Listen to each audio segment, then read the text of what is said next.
Assalamu alaikum.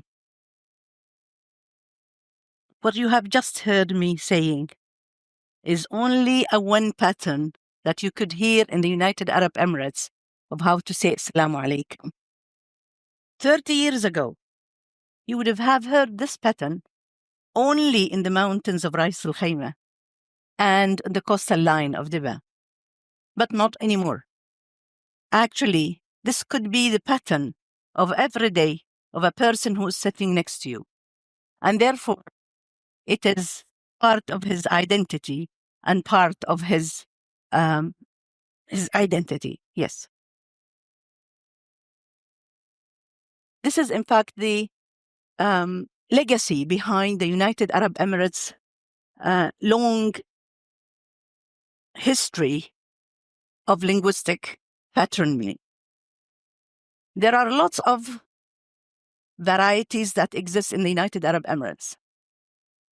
Today, I would like to take you in a journey to show how diversity in the dialect identifies the person.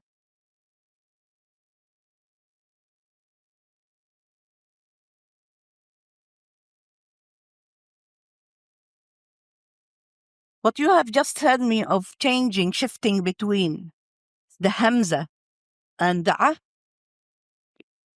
there is a dialect in the United Arab Emirates, it's the dialect of the Shihuh. They don't pronounce the A. The A is changed to Hamza. This is not just only a sound pattern, actually. It is a sound pattern that carries a lot of memories with it.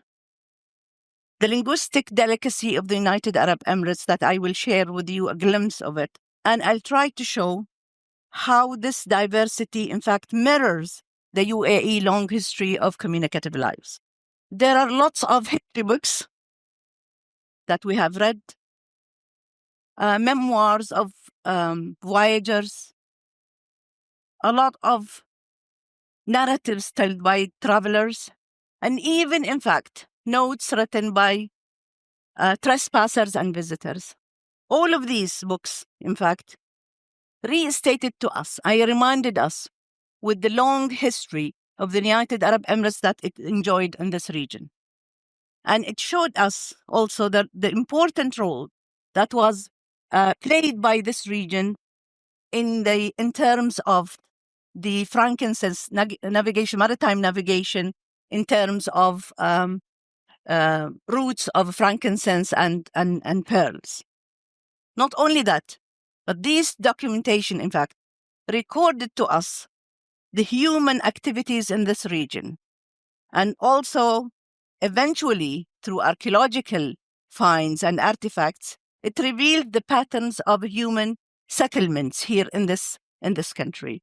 And more than that, actually, it showed us and unveiled to us the sort of beliefs, the sort of life, culture, and social life. What we have seen in Sayr Baniyas, the crescent cross, for example, is just one example of this.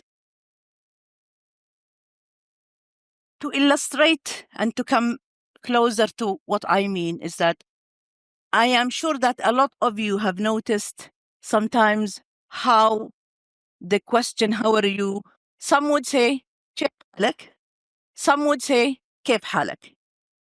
And people thought that this ch, which replaces the ka in some places, it is an influence from other countries, from other cult.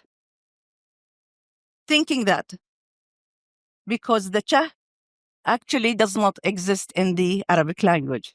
This is the thought.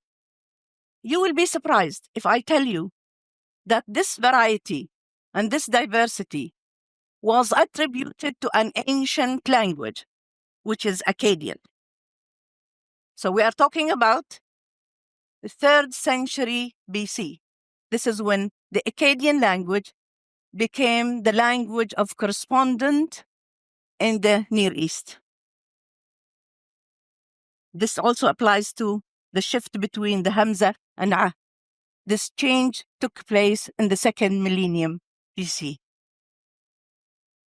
What I wanted to say actually in this, the idea of it, is that when dialectal variation become enduring and sustainable and passes through generation to generation, those things elevate the status of the dialects and make them a living archives of identities of the people. Why is this? Because when these speech markers are actually inherited and not borrowed, they became the tools in the situation and the process when culturation and inculturation happens in the country, when you come against this situation. Such mechanism is not only in the United Arab Emirates, but this happens everywhere in the world, from the Valley of the Basque to the Isles of Japan. Talk about a vivid example of a sustainable linguistic features of the Shehi dialect as part of the identity of the people, not only by speaking it, but by preserving its peculiar features, such as phonetics. And this language, actually, this dialect, stands clearly unique from other dialects that surround us in the United Arab Emirates. Shihuh are mainly the group, settlers, we call them Rus Libal. We refer to them because their settlement mainly was on the top of the mountains. They are also found in the coastal lines of Dibba. The word Shehi, I use it here as a very generic term to refer to three divisions: Dhuhuriyin, Shihuh. And also there is another division, which is called the Kumzari Shehi, but it is in the island of Kumzar, which is of the Sultanate of Oman. The geological formation of these mountains, you see them, they are rugged terrains, both on the west and on the east side of what is called Jabal Hajar. This, in fact, geographical formation formed a geological haven and isolation of those people. They lived in this. And this, in fact, is one of the factors that helped in preserving the old, ancient characteristics of the dialect.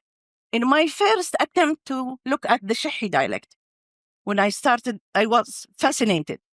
We are just talking about fascination and reading. I was fascinated with this language.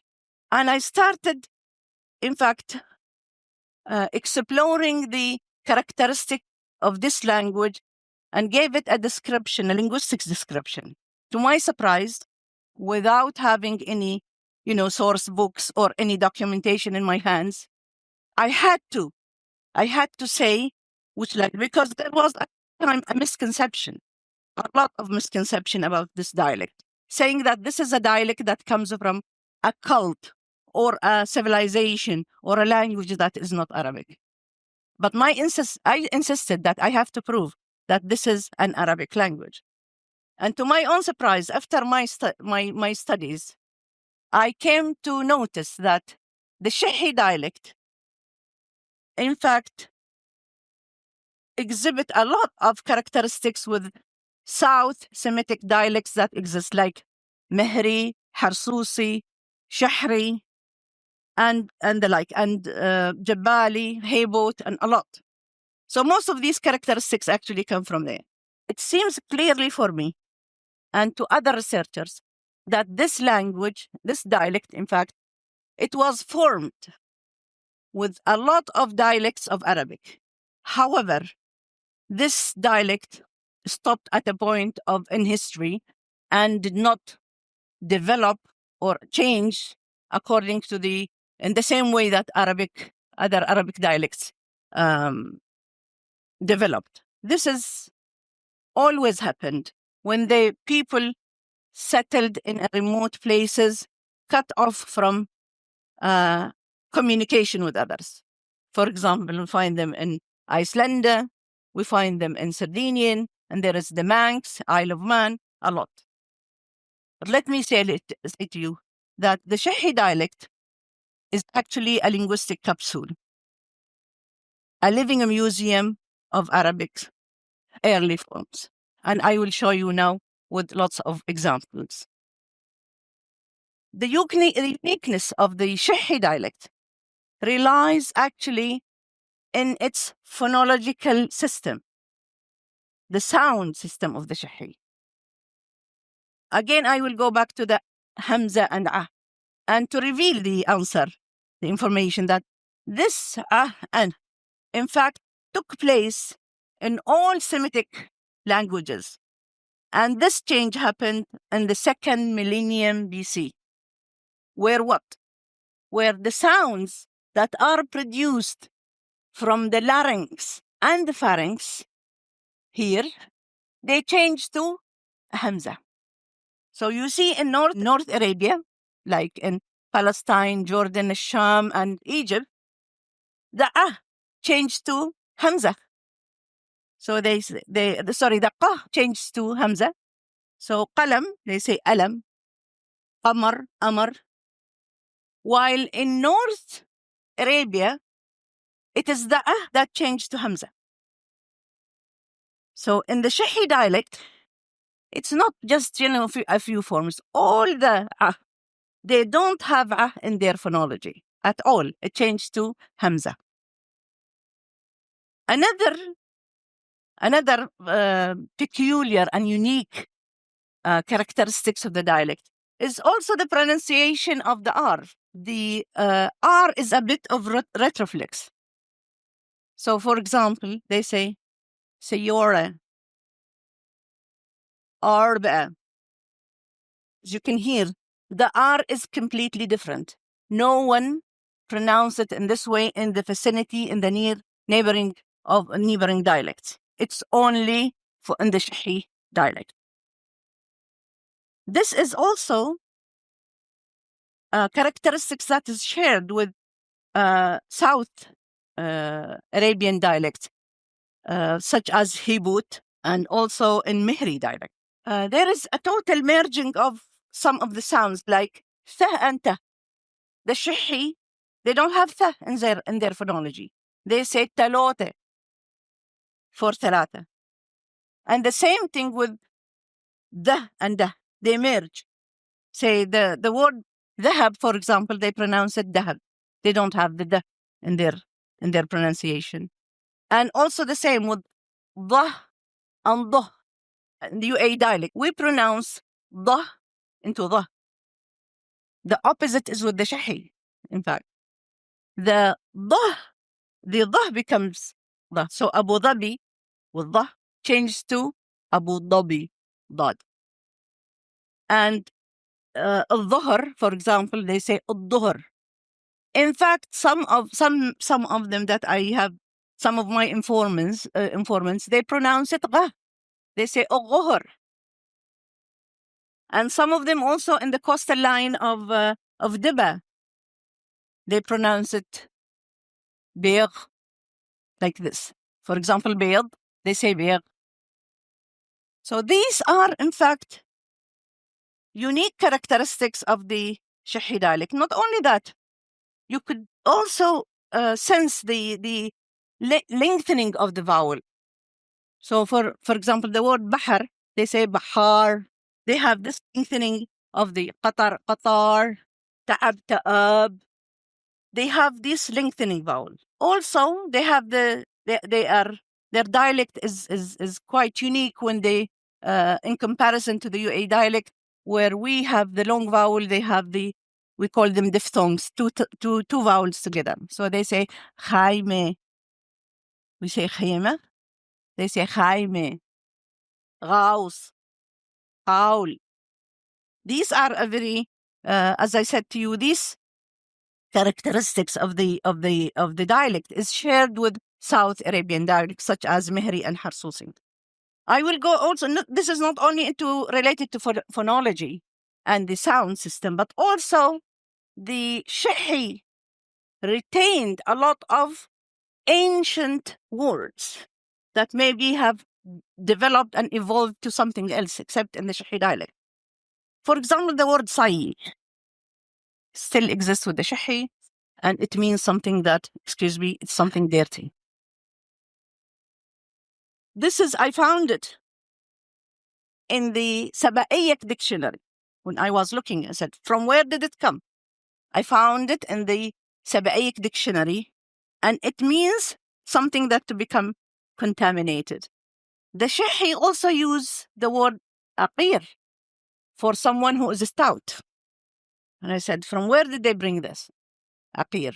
And you will be surprised that this word actually is a Proto-Semitic that developed into different meanings until we have it also in Arabic now. It means waqar. So aqir is someone who is heavy, متين يعني. Okay, so it used to have a different usage. Now it is in Arabic, for example, waqar means something that is precious. And this is the same word. I found it in the dictionary of, for example, Akkadian. The Akkadian dictionary has this word. The Shihuh still use the word qayyas when they say throw thing, they say qayyas, and it is from qaws. It's taken from qaws. So, and the same also, I found it this is in the Kumzari Shehi, in Kumzar. They have a word called, they call the hoot, the whale, shawhat.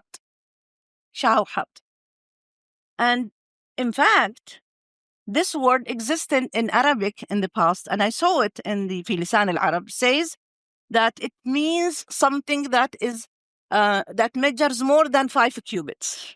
So anything that is very long, that measures more than, they call it shawhat. So it's, again, an ancient word. Such remnants usage reveals actually the primitiveness of the Shehi dialect in its stock. On the level of structure, the same. There is also a big difference between the dialect of UAE and the Shehi dialect. And when it comes to the negation of negation pattern, and we for us, it is the negative particles comes before. So we say, for example, ma kalt, ma reget, ma nimt. And the Shehi, it's the opposite. They say kalet lo, ne'est lo. So it is after that. In fact, this uniqueness, as I told you at the beginning, that when speech markers become sustained and retained, it elevates the status of the dialect, and it spread the sense of pride and belonging. And this is exactly what happened to the Shehi, because it is unique. The people feel very proud of their dialect because it is different. Sometimes we think that difference is a barrier, but it is the opposite, actually. Every distinctive voice contributes to humanity's shared linguistic, the shared linguistics mosaic. When we listen closely to people, what once sounded to be strange begins to be familiar. This is my last thing. Now, I will tell you, at the beginning, when I started actually writing about the Shehi, I was hesitating in stating what it is and how its genealogical history, from where it is coming.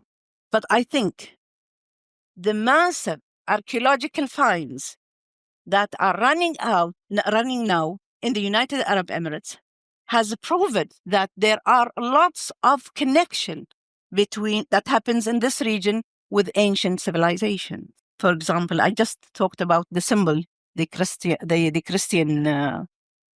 cross that is found in Baniyas. A lot of inscription found in the region confirmed its historical, cultural importance. For example, the excavation in the UAE provides numerous evidence of contacts. For example, in Tel Abraq, there is a lot. Tel Abraq and Al Qiwin, they found a lot of connection with Mesopotamia. There are lots of findings in Mleiha, Jabal Bhais. They found a lot of inscriptions. There are even sometimes, they found also that coins were minted here in Mleiha, that it was minted. And it belongs to Hadramatic king. We are talking here about 5th century BC. This, in fact, peculiarities of an old tongue in the Shehi vernacular reinforce the dialect value as cultural DNA. I will end up by surprising you in two later written articles by an archaeologist, Jeffrey Ross. He said two things. I was following actually because I was intrigued with what he was finding, and I wanted to know is what I have written about those people is correct or not. And in 2010, he surprised us and he said that from 74,000 BP to the final incursion of the Indian Ocean around 8,000 BP, the Gulf oasis formed the southern tip of the Fertile Crescent. Can you believe it? And in 2022, he even became more clear. He said, the once verdant Arabian Peninsula and emergent valley of the Gulf Basin, now flooded beneath meters of water, constituted a lost Fertile Crescent. This was the southern counterpart to the famous Fertile Crescent across Mesopotamia and the Levant. So this means that which we talk about the crescent, the tip of it is in Mesopotamia and the bottom is in the south of Arabia. So this is the Fertile Crescent. They call it the Fertile Crescent. And this is what has been found. I think there are lots of things that are new things that have been discovered near Salalah now, which even going to surprise us more on that. The form of greeting that I have started with tell us that every word we speak carries the thread of who we are, ancient, evolving, and forever connected. I would like actually to end up my talk with a quotation said by His Excellency Muhammad Khalifa Al-Mubarak, chairman of DCT Abu Dhabi. He said, the discovery of this ancient crescent cross in Serbani Yas Island is a powerful testament to the UAE's profound and enduring values of coexistence and cultural openness. It stirs within us a deep sense of pride and honor and reminds us that peaceful coexistence is not a modern construct, but a principle woven into the very fabric of our region's history. Thank you so much.